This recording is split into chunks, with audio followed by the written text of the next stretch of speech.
दिल्ली की जनता क्या चर्चा करती है, खराब मौसम है, खराब हवा है, पॉल्यूशन है, सारी टूटी सड़कें हैं, गंदा पानी है, सारी सीवर लाइन टूटी हुई है, ये दिल्ली की चर्चा करते हैं।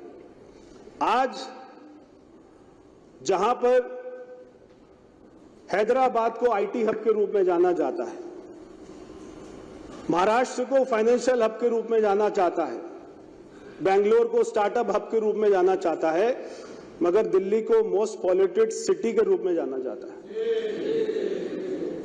दिल्ली में इतना कल्चरल है, दिल्ली में इतना हेरिटेज है, हम दिल्ली को एक अच्छा कल्चर हेरिटेज सिटी बना सकते हैं।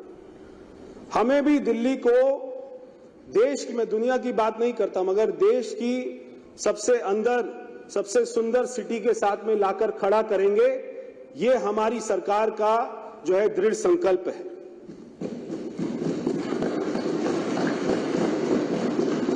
अध्यक्ष जी, दिल्ली का अपमान वो भी केवल दिल्ली का अपमान नहीं है, वो भी देश का अपमान है। अगर दिल्ली में कोई भ्रष्टाचार करता है तो उसकी छवि पूरे देश में जाती है। अगर दिल्ली का मुख्यमंत्री अगर वो जेल में जाता है तो केवल दिल्ली की नहीं, सारी दुनिया के अखबारों में छपता है कि भारत की राजधानी का मुख्यमंत्री जेल में गया है। सारी कैबिनेट एक एक कर जेल में जाती रही। यहां पर बोर्ड लगते थे चुनाव में, दिल्ली में फिर लाएंगे केजरीवाल, और वही तिहाड़ जेल के बाहर में भी बोर्ड लगता था, फिर आएंगे केजरीवाल। वो दिन दूर नहीं है, मगर इससे दिल्ली की सुंदरता को कोई अच्छी बात नहीं, इससे कोई चार चांद नहीं लगे। जो लोग दिल्ली का यहां पे ईमानदारी का ठेकेदार बनकर आए थे, जो अन्ना आंदोलन में ईमानदारी की यहां पे ताल ठोक कर आए थे, आज वही लोग तिहाड़ में जाते हैं, उनकी पूरी कैबिनेट तिहाड़ में जाती है। ऐसी जो यहां पर सरकार चली है, उससे दिल्ली की जो हमारी दिशा थी, हमारी दशा थी, हमारा नाम था, उसमें बहुत ज्यादा हमको झटका लगा है। वो कहते थे दिल्ली को पेरिस बनाएंगे, हम ऐसा नहीं कहते हैं। हम कहते हैं दिल्ली को धर्मराज युधिष्ठिर का इंद्रप्रस्थ बनाएंगे।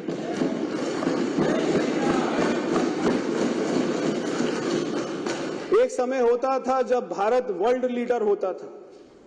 हमारा उद्योग, हमारी संस्कृति, हमारा लिटरेचर, हमारा विज्ञान, हमारी कला दुनिया में जाती थी और दुनिया उससे सीखती थी। जैसे जैसे हमारे ऊपर में आक्रमण होता गया, हम अपनी संस्कृति को भूल गए, हम अपनी सारी पुरानी बातों को भूल गए। वो लोग ये भी कहते थे कि लंदन बनाएंगे। वो बात अलग है कि लंदन बनाते बनाते कब उन्होंने शराब के ठेके बनाने लग गए और वो लंदन बनाना भूल गए।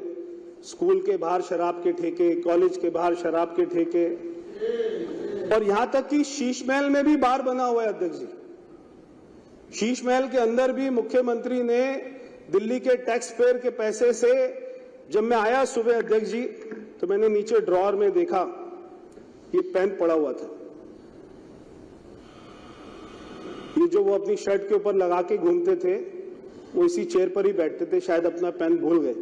मैं आपको दूंगा, बाद में उनके पास में पहुंचा दीजिएगा। वो ये पेन लगाते थे शर्ट के ऊपर में 5 रुपए का, और आप उनका महल देखेंगे अगर, तो आपको लगेगा दुबई के शेख का एक ऐसा महल है। हम जब गए, सबसे पहले हमारी सरकार बनी, मुख्यमंत्री जी ने अपने दरवाजे खोले कार्यालय के, सारी मीडिया वहां पर आई और सारी मीडिया ने कहा 3 साल में पहली बार आए। वहां के कर्मचारियों ने बोला 3 साल में अंदर पहली बार देखा है। हमारे 8 विधायक जो थे उन्होंने कहा 3 साल में पहली बार अंदर घुसे। यानी मुख्यमंत्री का कार्यालय जिसमें करोड़ों रुपया लगा हुआ है, वो व्यक्ति 5 रुपए का रिनॉल्ट का पेन लगाकर और अपनी शर्ट का बटन जो है टेढ़ा मेढ़ा बंद कर, और वो इतना करोड़ों रुपया खर्च करता था, कोई शर्म नहीं बची। और वो अपने व्यक्ति को, अपने आप को क्या नहीं किया उसने, किस किस को नहीं बेचा। बच्चों की झूठी कसम तो खाई, हमारी मां यमुना की भी झूठी कसम खाई तो खाई, मगर चुनाव के दिन में 5 तारीख को वो व्यक्ति ने अपने मां बाप को भी नहीं छोड़ा। उनके पिताजी तो चलते फिरते आदमी हैं और हमें एक चैनल ने बताया कि जब वो व्हील चेयर पर उनको लेकर जा रहे थे तो उससे 10 मिनट पहले ही उन्होंने एक चैनल को इंटरव्यू दिया। केजरीवाल अपने मां बाप को भी मार्केटिंग करने से नहीं छोड़ता है। वो उनको व्हील चेयर पर लेके गया ताकि उनको सिंपैथी मिले। अरे सड़कें बना दी होती, सीवर लाइन ठीक कर दी होती, नाले साफ कर दिए होते, यमुना साफ कर दी होती, तो ये सारे झूठी कस्में, झूठे ये सारी मार्केटिंग करने की जरूरत नहीं पड़ती। ये शीश महल बनाना और ऐसा आलीशान ऑफिस बनाना और ऐसी महंगी महंगी गाड़ियों में घूमना और ये प्राइवेट चार्टर में घूमना, अगर व्यक्ति, मैं जब गया था हमारी माननीय मुख्यमंत्री जी के दफ्तर में, मैं बैठा वहां पर, तो मैं 5 मिनट के बाद में मेरा मन किया कि मैं उठकर चला जाऊं, क्योंकि मुझे लगा कि जो इस कमरे में इतने अच्छे दफ्तर में बैठेगा वो तो दिल्ली की सड़कों पर जा ही नहीं सकेगा। क्या जरूरत थी ऐसे महल बनाने की, मेरे को समझ नहीं आता। दिल्ली का विकास पिछले 10 साल में होर्डिंग पर चढ़ गया था। दिल्ली पर नहीं था, सड़कों पर नहीं था, होर्डिंग पर चढ़ गया था। होर्डिंग से सड़क पर नहीं उतरने का नाम ले रहा था कि सड़क पे उतर जाओ भाई, वो कह रहा नहीं होर्डिंग पे ठीक हो। 500 करोड़ रुपया होर्डिंग, 500 करोड़ रुपया विज्ञापन, 500 करोड़ रुपया चैनल, 500 करोड़ रुपया अखबार, नीचे नहीं आ रहा था। ये हमारी सरकार का संकल्प है कि उसको होर्डिंग से उतारकर सड़क पर लेके आएंगे, दिल्ली की सड़कों पर विकास दिखाई देगा। जब मैं केजरीवाल जी को देखता था और सोचता था, क्योंकि मैंने मेरे पिताजी को भी देखा, मैंने हमारे स्वर्गीय मदन लाल खुराना जी को भी देखा, मैंने स्वर्गीय हमारी दिल्ली की पूर्व मुख्यमंत्री श्रीमती सुषमा स्वराज जी को भी देखा। ये सारे नेताओं को देखने के बाद में जब मैं केजरीवाल जी को देखता था तो मुझे 2 पंक्ति याद आती थी। क्षण भर का है जीवन क्यों इतना गुमान है, क्षण भर का है जीवन क्यों इतना गुमान है, ना लाया था कुछ ना ले जाएगा कुछ, किस बात का अभिमान है। क्या अभिमान था? आप आए थे दिल्ली की जनता की सेवा करने, सेवा करते, काम करते। दिल्ली के लोगों के सारे कोविड चल रहा था तो कोविड में कहीं नहीं जाना, दिल्ली के लोग मर रहे थे, कहीं नहीं जाना, अपने शीश महल में बैठे रहना। ऐसे दिल्ली का अध्यक्ष जी विकास नहीं हो पाता। भाजपा की सरकार ये सबकी सरकार है। हम सारी पॉलिटिकल पार्टीज को सुनते आते थे चुनाव में, और पहली बार मैंने देखा इस चुनाव में 2 महीना केजरीवाल जी ने पूरे दिल्ली को धर्म में बांट दिया, जातों में बांट दिया, प्रांतों में बांट दिया। जाटों को आरक्षण देना है या अपना सिखों की बात करनी है, अंबेडकर जी के विषय उठाने हैं। पूरे दिल्ली को राजपूत, मैं बनिया हूं, ये जाट है, ये जो है दलित है, ये फलाना है। अरे हम कुछ नहीं है, हम दिल्ली वासी हैं, हमें दिल्ली का विकास चाहिए। ये सरकार, हमारी सरकार, और मैं गर्व के साथ कह सकता हूं अध्यक्ष जी, हमारी सरकार सभी की सरकार है। चाहे वो गरीब है, चाहे अमीर है, चाहे वो किसान है, चाहे वो पिछड़ा हुआ है, चाहे वो झुग्गी में रहने वाला है, चाहे वो कोई लोअर क्लास है, मिडिल क्लास है, अपर क्लास है, चाहे बुजुर्ग है, चाहे महिला है, चाहे बेरोजगार है, चाहे विद्यार्थी है। हमारी भारतीय जनता पार्टी की सरकार, दिल्ली की सरकार, ये जन जन की सरकार है, दिल्ली के एक एक व्यक्ति की सरकार है। हम जहां पर जरूरतमंदों के लिए सोशल वेलफेयर स्कीम भी लेकर आएंगे, उसी के साथ साथ एस्पिरेशनल दिल्ली के लिए हम बहुत सारी योजनाएं भी लेकर आएंगे।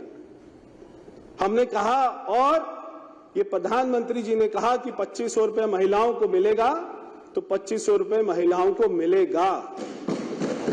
ये प्रधानमंत्री जी ने कहा। भारतीय जनता पार्टी के मैनिफेस्टो में हमने लिखा कि दिल्ली के जरूरतमंद लोगों के उनके घरों में होली दिवाली पर एक फ्री का सिलेंडर आएगा और पूरे साल 500 रुपए का सिलेंडर मिलेगा, ये भारतीय जनता पार्टी ने कहा है तो इसको दुनिया की कोई ताकत होने से रोक नहीं सकती। हम झुग्गी बस्ती में शौचालय भी बनाएंगे। आज मैं देखता हूं अनिल शर्मा जी के वहां पे इतनी झुग्गियां हैं और मैं समझता हूं सारे सदस्यों के यहां पे इतनी झुग्गियां हैं और आप भी देखते होंगे और आपको ये जानकर हैरानी होगी कि नई दिल्ली विधानसभा, जो मैंने सारी बातें बताई, पार्लियामेंट भी है, उपराष्ट्रपति जी भी रहते हैं, प्रधानमंत्री जी भी रहते हैं, राष्ट्रपति जी भी रहते हैं, एम्बेसी भी है, वो नई दिल्ली विधानसभा, वहां पे 24 झुग्गियां बस्तियां हैं, वहां पे 16 धोबी घाट है और वहां पे अध्यक्ष जी 500 लोगों के लिए केवल 2 शौचालय हैं। आप सोचिए सुबह 4 बजे 5 बजे सर्दी के समय में औरतें 500 में से 250 औरतें वो 2 शौचालयों को क्या करते होंगे। ये मुख्यमंत्री को कभी चिंता नहीं होती थी, वो शीश महल में लेटा रहता था, सारे लोग मर रहे थे, सारे लोग मर रहे थे। और तो और अध्यक्ष जी, जब मैं एक बार, हमारे यहां पे बंगाली कैंप है, जब मैं बंगाली कैंप में गया और मैं बताना चाहता हूं, एक वहां पे विधवा बहन मिली जिनका नाम था मोनी दास। वो मेरे को मोनी दास, हमारी बहन, ये बोली कि बेटा मेरे 2 बेटे थे और एक बेटा था रवि दास, एक बेटा था मनोज दास और उनकी उम्र 37 साल और 31 साल और जो है रवि दास के 2 बच्चे थे, पीयूष दास और वैभव दास, जो कि 5 और 6 साल के बच्चे। उनके दोनों बेटे, जो विधवा माता है, उनके दोनों बेटे शराब पॉलिसी में ज्यादा शराब पीने लग गए और दोनों बेटों ने शराब पॉलिसी में, शराब के चक्कर में दोनों ने दम तोड़ दिया। आज वो महिला अकेली है। और वहीं एक मेरे यहाँ पे झुग्गी बस्ती है प्रिंसेस पार्क, वहां पे दलित समाज की एक वहां पे महिला है बरखा मेहरोलिया, उनकी उम्र मात्र 36 साल है। हस्बैंड थे संदीप मेहरोलिया 39 साल के, 2 बच्चे हैं 14 साल 12 साल के। वो भी, उन्होंने भी शराब इतनी पी क्योंकि अरविंद केजरीवाल कह रहा था मैं नौकरी नहीं दूंगा, मैं काम नहीं करूंगा, शराब पियो, 1 बोतल के बदले में 1 बोतल दो, और उसका पति भी मर गया। ये केवल 2-3 महिलाओं की कहानी नहीं है, आपके क्षेत्रों में भी वहां पे सैकड़ों ऐसी महिलाएं मिलेंगी, दिल्ली की हजारों ऐसी महिलाएं मिलेंगी जिनके परिवार में उनके बच्चों ने, उनके बाप ने, उनके हस्बैंड ने दम तोड़ दिया शराब पी कर, केवल अरविंद केजरीवाल की पॉलिसी के चक्कर में।